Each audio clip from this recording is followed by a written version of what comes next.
家咧緊急拍一條片咧，就係啱先咧為咗去買啲嘢啦，咁樣咁我哋山長水遠咁樣喺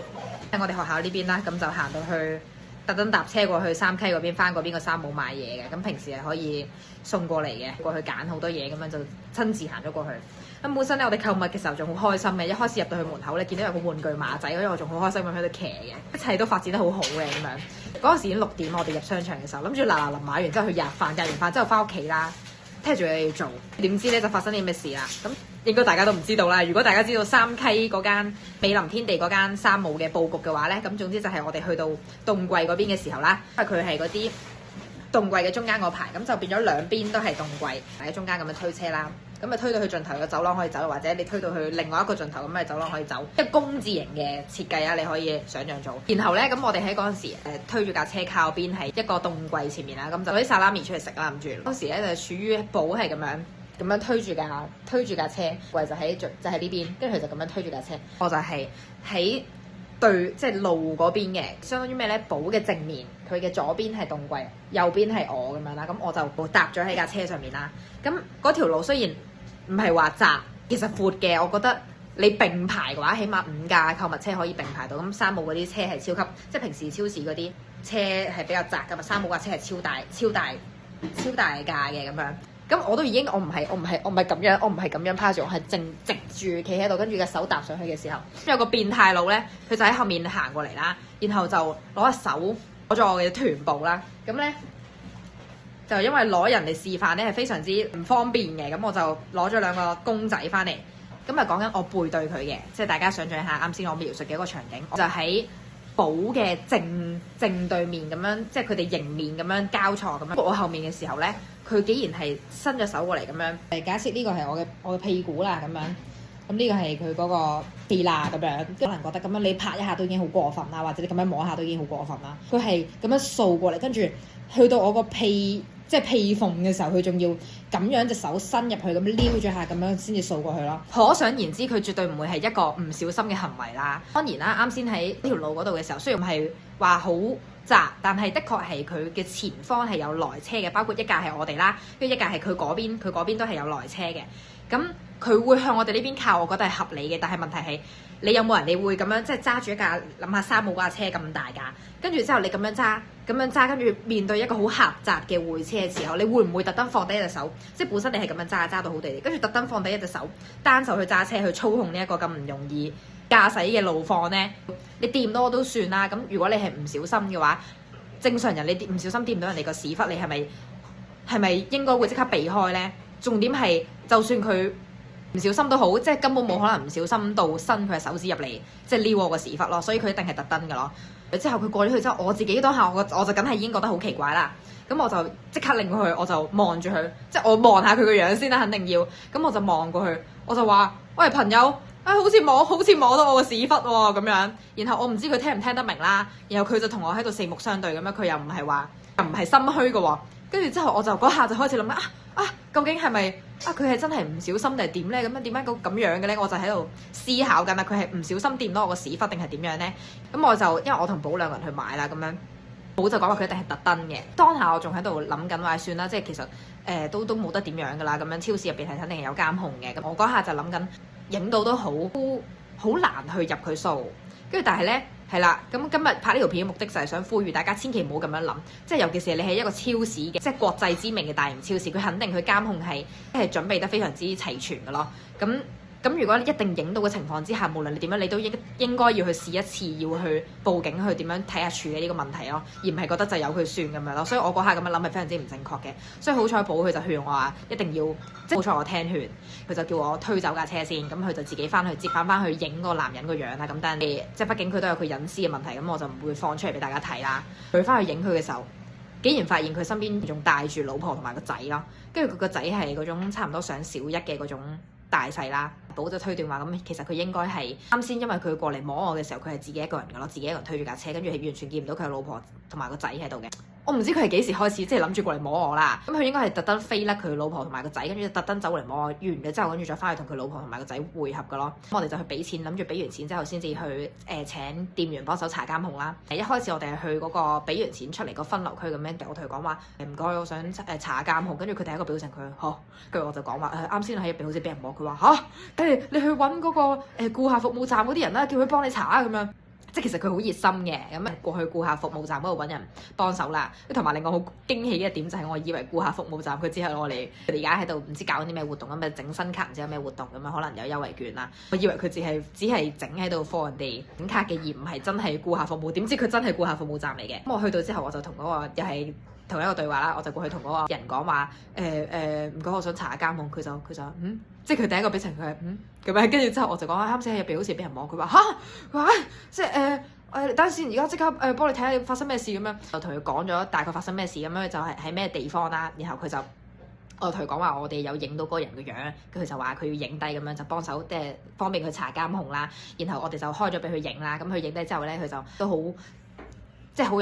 專業，都好貼心咁樣問我哋話，可唔可以方便影一影你哋兩個張相咧？咁就唔會影到個頭嘅，就只不過係因為即係想要啲特徵咁樣，就方便監控室入邊嘅同事查翻監控咁樣啦。我哋就話 OK 咁樣，跟住佢影完之後亦都有俾我哋檢查翻，即係佢係真係好貼心嘅，好 sweet 嘅個態度，好專業啦咁樣。我覺得佢處理一直嘅係算係安撫咁樣。咁其實因為我情緒都冇點樣嘅，我好冷靜嘅，亦都冇話好唔開心咁樣啦。佢就一直即係同我哋溝通咁樣安撫我咁樣，就同及時咁樣一直喺度更新緊嗰個進度俾我聽啦。然後佢就講話佢而家入邊嗰啲人已經查緊啦，咁樣點樣。咗一陣之後咧，佢就話而家咁樣查到啦，咁樣就話佢要請示一下主管咧，咁啊叫主管入去睇下嗰個監控啦，跟住之後先至再睇下點樣處理。之後佢就叫咗主管啦，跟住主管就入咗去睇，跟住過咗其實好快啊，咁主管睇完之後出嚟就同佢講啦，然後嗰個姐姐啦，個姐姐就我主管講話我哋就喺度啦咁樣，然後個主管咧就過嚟同我哋交代啦，佢就講話佢都係好好人，即係佢就個態度好義憤填膺咁樣就講話我佢睇咗啦，好明顯㗎，佢就係特登喺嗰度揸車咁樣行過嚟，跟住慢慢去你嗰邊靠近啦，然後就伸隻手出嚟摸你咯，係好明顯嘅。咁我就當然啦，企喺我哋嘅角度，我就唔可以百分百咁樣同你講話，佢一定係性騷擾你㗎啦。咁但係咧喺我嘅角度睇咧，佢好明顯就特登咁樣去搞你嘅，快報警啦咁樣。跟住我就話我可唔可以睇咧咁樣監控？佢就講唔好意思，因為我哋公司規定嘅問題，咁啊唔方便俾顧客睇到我哋嘅即係監控資料啦咁樣。咁如果你想要睇嘅話，咁肯定要喺即係警察嘅。跟住我就講話咁我而家報警啦咁樣。佢就講話好啊咁樣。佢話報警打死個變態咁樣。跟住就我就好多謝你咁樣。跟住我哋就即時就企喺度報警啦。跟住咧。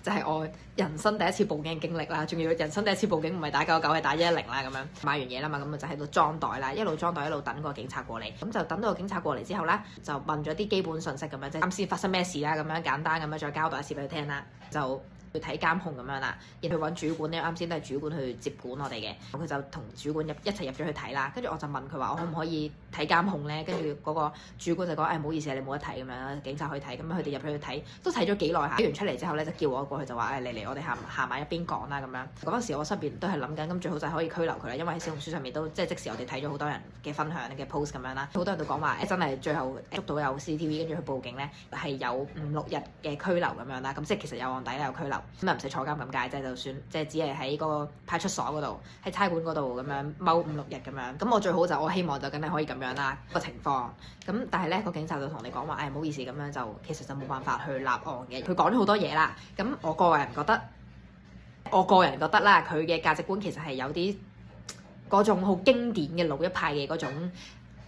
即係帶有些許嗰種受害者有罪論嘅嗰種講法咁樣啦。但係咧喺佢即係職業嘅角度嚟講咧，即係喺警察嘅角度嚟講，其實佢咁樣講係冇錯嘅，因為佢警察即係佢執法係要負法律責任噶嘛。主旨仲簡單啲嚟講就係佢睇完條片咧，咁喺嗰個監控嘅角度嚟講，其實係冇辦法去判定佢係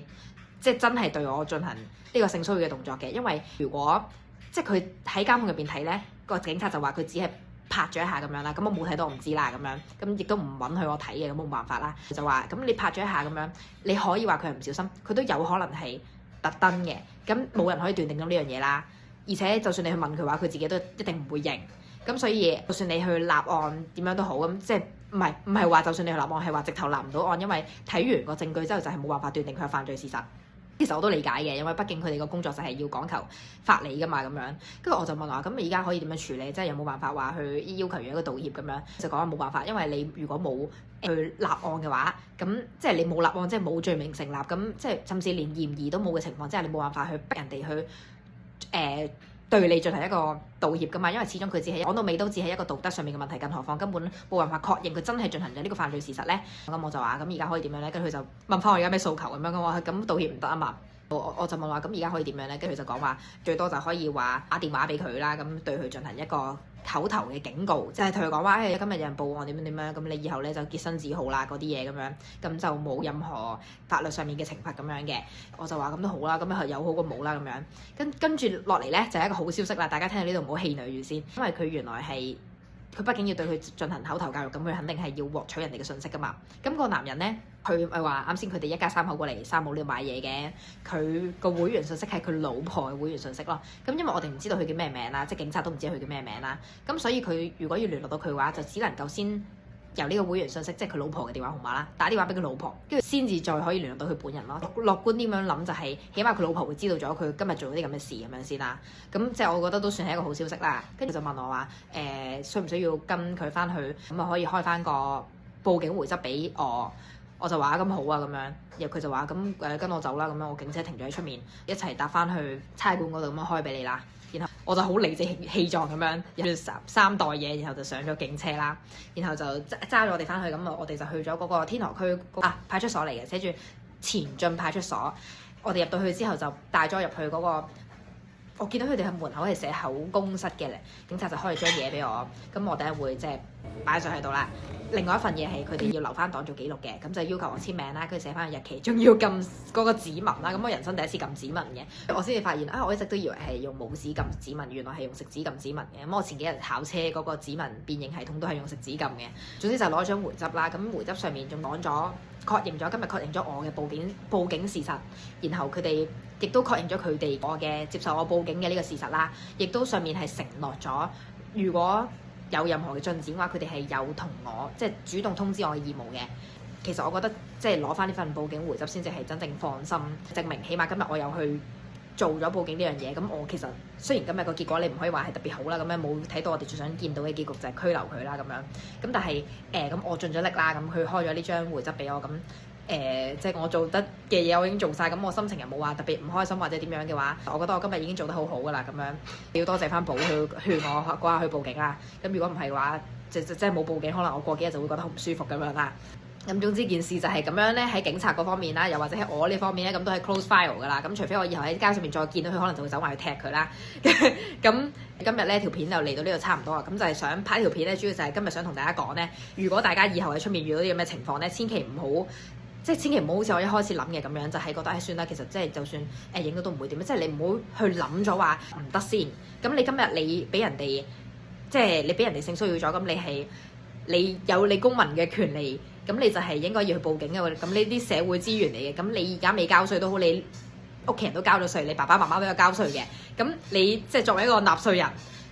咁或者準納稅人啦，咁你都有權利去享受呢一份公民嘅服務嘅，咁所以要啲咩事咧就唔好驚，亦都唔好驚麻煩，就真係去報警先，因為真係喺小紅書上面有見到好多人啦，佢都係可能一開始都係諗住咁樣同我情況差唔多，但係到最後真係可以令到人哋立到案，或真係可以入到去案底，亦都可以真係拘留到去5-6日咁樣啦。咁就算冇呢啲情況都好，咁你警察會承諾，即係會對佢進行一個口頭嘅批評同埋教育啦，起碼。就算佢屋企人、身邊嘅人唔知道佢今日做一啲咁嘅事都好，起碼佢自己會知道啊！原來今日咧佢恰嘅呢一個人咧係真係夠膽死走去報警嘅喎，即係冇以為自己即係側膊咁樣啦。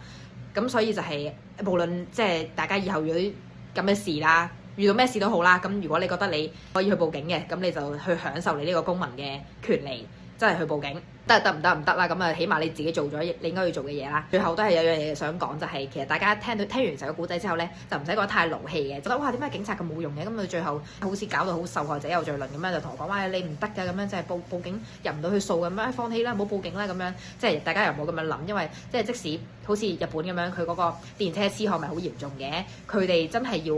報到即係要立到案嘅，都真係喺車上面啲屍殼摸去嘅時候，直頭斷正先至可以立到案咯。就算佢摸完之後佢唔係當場斷正，佢係落車先捉佢，跟住有警察咁樣捉都好，就算佢死後唔認嘅話，都冇辦法入到去數咯。咁所以我就係覺得大家就係放平心態啦。咁今日嘅分享就係咁多。咁大家即係各位女孩們係啊，各位女仔千祈唔好驚。咁以後遇到啲咁嘅情況咧，一定要好似咁嘅勇敢小雞咁樣，唔好怕麻煩去報警啦。好，咁我而家要去食飯啦，咁樣因為本身諗住買完衫帽之後咧，就去食飯嘅，跟住點知搞完一輪嘢咁樣，而家打車翻屋企咁樣，而家未食飯，而家幾點啊？而家都11點半啦，好肚餓啦，係咁多先啦，今日好，拜拜。